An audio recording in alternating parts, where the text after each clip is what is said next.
One of the things people say about dating apps and like dating app companies and founders and CEOs is they want people to stay single because then you've got more customers. Mm-hmm. And surely if you have this metric where people are getting married, you're losing customers.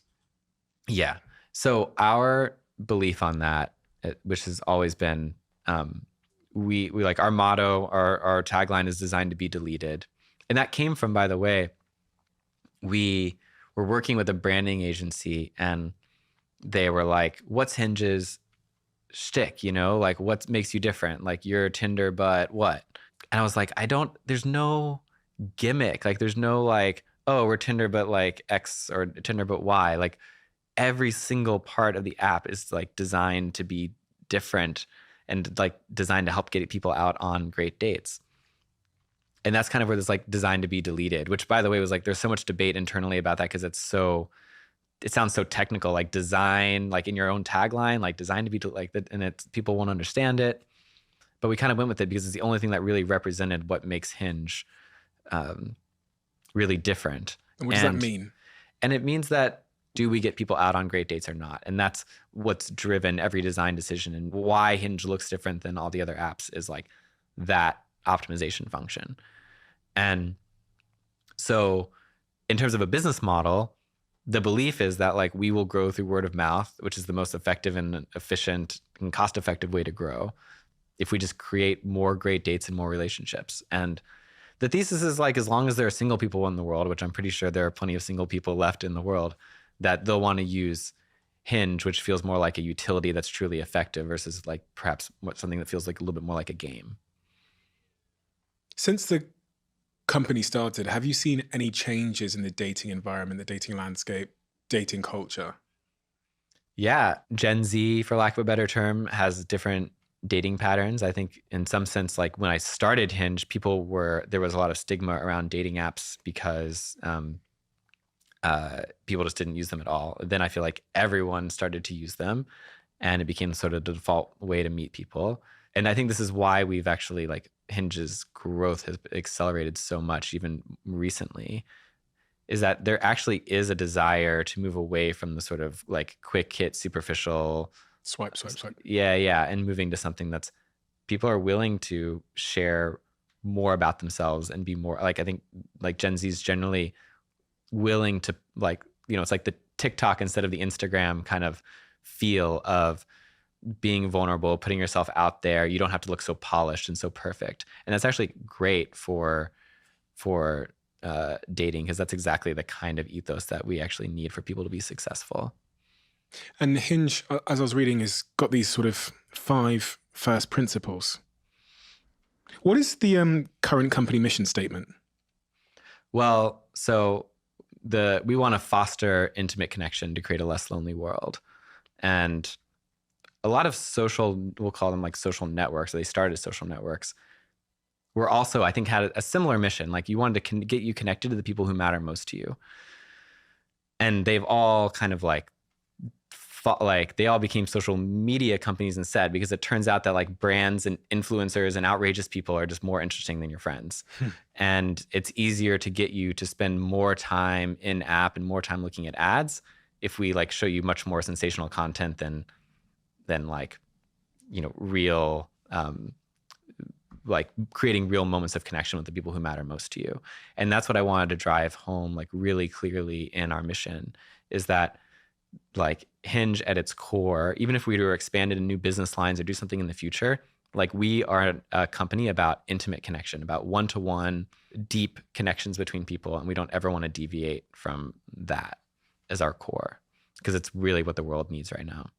So when did it go from Facebook to an app? So we started working on it. It was originally this, Facebook Canvas app. And that was 2011, 2012. And, but it was really having trouble getting people to adopt this thing. I was not a good product designer, not a good brander. It was originally called Secret Agent Cupid.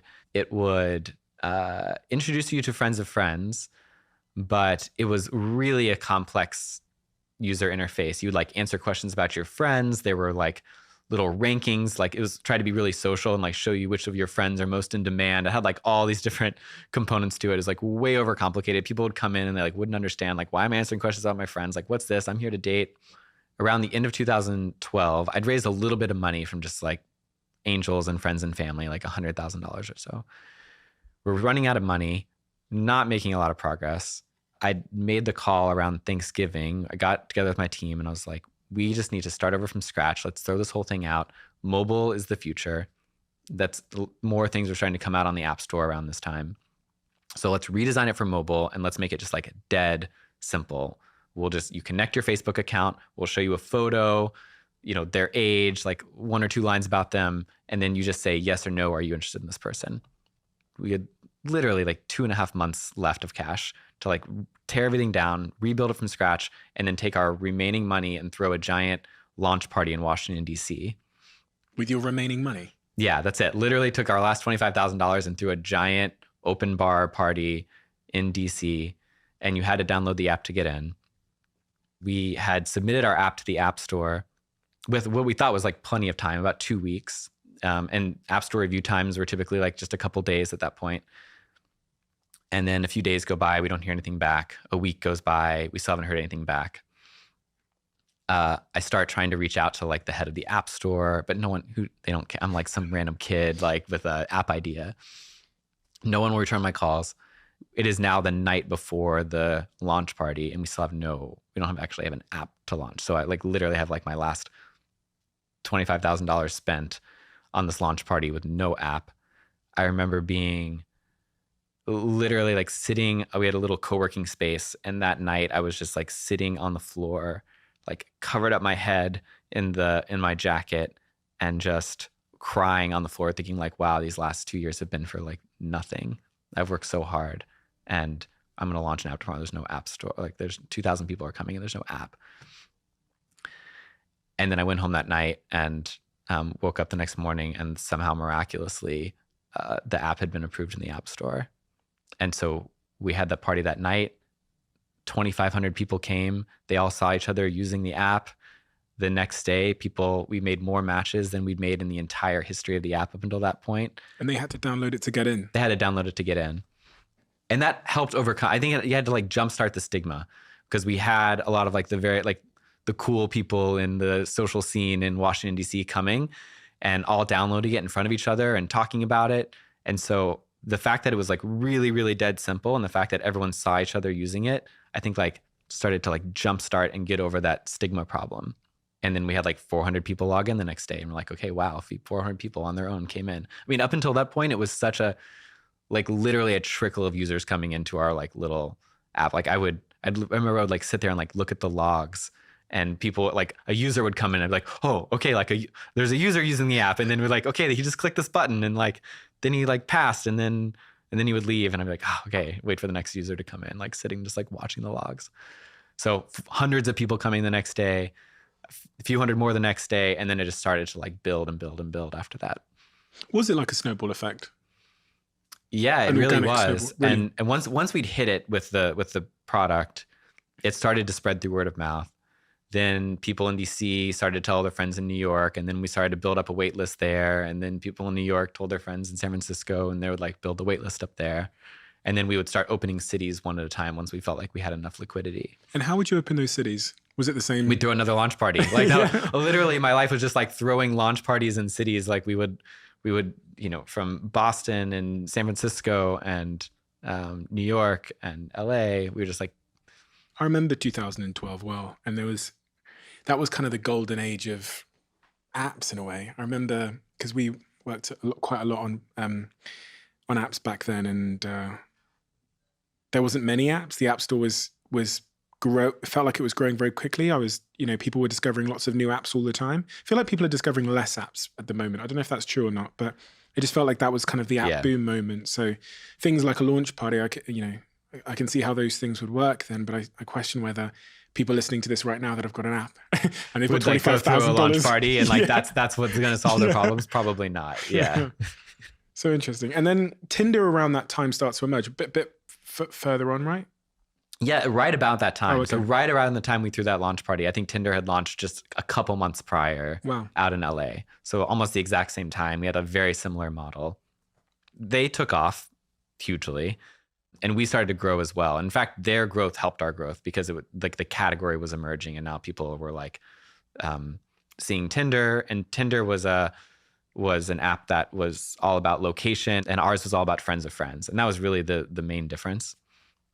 But as a result, people viewed Hinge as like the sort of like more serious intent dating app because it was friends of friends, people you meet at a house party or dinner or a wedding, whereas like the other one was a bit more of like a casual reputation and like meeting at a club.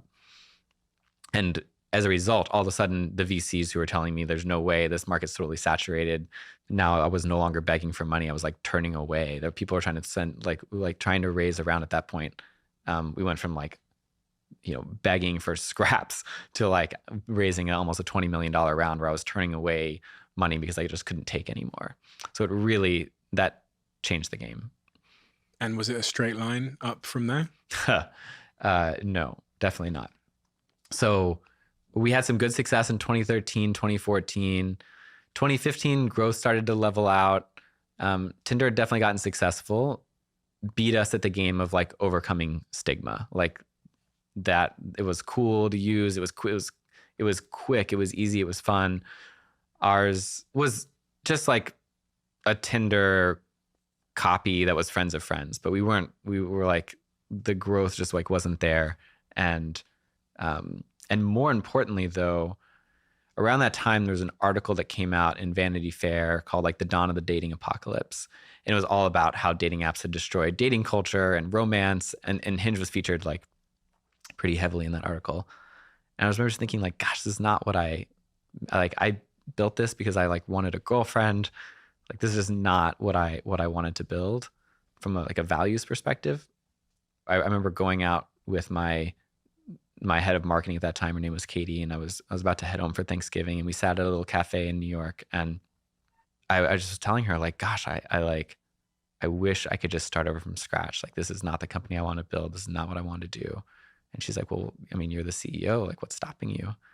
I went home and I thought about that, and nothing was what was stopping me? We just raised a big round. We had resources, and so I decided to reboot the company again. So we first reboot 2012. This reboot let go of half the company and then threw out the old code base and built something new from scratch that would be about really helping people who wanted to find their person, like a long-term relationship brand, and totally change the user interface and the profiles and the whole flow and design it for people who actually like really want to find their person. If you hadn't have had that interview with Deborah from cafe.com before, right? Yeah. Do you think you would have made that decision? Tell me about that interview with Deborah from cafe.com and how it changed things for you. So in 2014, someone reached out to me. Her name was Deborah, and she had downloaded Hinge. She lived in New York. And the very first person that we suggested to her, she liked and matched with and then fallen in love with. And so she had reached out and was like, how did you I want to learn more about you. I want to learn about your company. We were just, we were getting popular in New York, but not hugely popular. So we met up for an interview one day in Madison Square Park near my office. And I didn't have it was dumb luck. Like, I don't know. It was like the first person that happened to show up on her app. Like we didn't, it was just, we were lucky. But as we chatted, kind of a standard interview, at the very end of the interview, we were getting up and she's like, one last question. Have you ever been in love? And I was like, well, once a long time ago, but I just didn't realize it until it was too late. And Deborah turns off the tape recorder and she's like, listen, I have to tell you a story. And she tells me the story of how actually she sort of had this misconnection moment. She wasn't with someone that she had met much younger, and they had found each other all these years later and realized they should have been together. And she was like, you don't have to make the same mistake I did. Like, you can still be with the one. You just have to do something dramatic. You have to just go over there and like pour your heart out and like put yourself on the line. And I was like, listen, lady, like, it's been almost 8 years since I've even seen her. It's kind of over. There's no way. That said, I was about to head over to the launch party for Hinge in London, and I thought, okay, like I'll just shoot her one last note. And so I reached out to her and I said, hey, I'm going to be in London. Would love 15 minutes just to say hi and goodbye. It's just weird to think that we're never going to see each other again. And she wrote back and she was like, for the first time, so in now another 4 years. And she was like, listen, I don't live in London anymore. I live in Switzerland, but I'll be around this weekend and happy to hop on the phone. So I like got that message. I went to the airport. I got a ticket to Switzerland. I got on a plane to Zurich, and she reached out the next day. She's like, hey, I'm around if you want to chat. And I'm like, great, because I'm going through customs in Zurich right now. And she agreed to meet me at a little cafe, and we sat down with each other. And I think at that time part of me thought like, I really want the girl back. Like, this is it. And part of me thought like, it's been 8 years. Like, I've changed so much as a person. Like, I'm sober now. I'm like running this company. Like, she's with someone else now. And by the way, was literally like a month away from getting married at that point. She had a fiance. She had a fiance, yeah. And to be married in a month. Like, so like wow. On the verge of getting married. So I thought we'd see each other and kind of just like laugh it off, and glad we saw each other. And I honestly didn't know what was going to happen. It's like, it felt, but there was this hope in me that like, wow, maybe she really is the one. Maybe we'll like realize it. And we sat down at this little cafe, and it was just like, I think we both felt like an incredible amount of that connection that we'd always had. And we sat and we talked for like 7 or 8 straight hours in this cafe, never even got up to get a coffee. And at the end of that conversation, she's like, I think I'm calling off the wedding. And so about a week later, she moved out of Zurich and moved from back to New York, into my like 300 square foot apartment in the West Village. And this is a long way of getting back to your question, which is like, how does this relate to Hinge and would I have done the reboot? Because here I am, and I've like gotten the person, like this is the person that I've always wanted. Like I finally got her back, and it was totally amazing for like a month or 2 or 3 months, maybe max. And then the honeymoon period ended, and we're 2 people living in this little tiny apartment together in New York who haven't seen each other in 8 years. And we've got to like start figuring each other out. And it wasn't perfect. And the part of me, like I would have, if I were just dating this person, I would have run, right? I would have like cut it off and been like, okay, like not the right person. Like it's not perfect like I imagined it was going to be.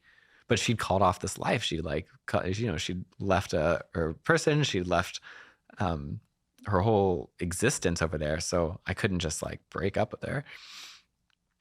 And that's when I think the real work of the relationship started, and like real intimacy and vulnerability and like love started to form. And I realized like I would have just passed over this person. And I think it just totally changed my mentality of how a dating app should be designed. Because I think up until that point, I thought, it's a numbers game. You just got to like get through enough people. And once you find your person, then it's kind of happily ever after that. And realizing that like how many people, we all must just skate right past because we're not vulnerable, because they're not vulnerable, and we fail to like make that connection. And so I wanted to like rebuild an app, if it were really for relationships, it would be a very different kind of app. You would have to like have people slow down. You would have to have people be more vulnerable. You'd have to people share about themselves and put themselves on the line a bit more in order to form that initial connection. And so that was the foundation and sort of like the design principles for what we wanted to build with a new Hinge.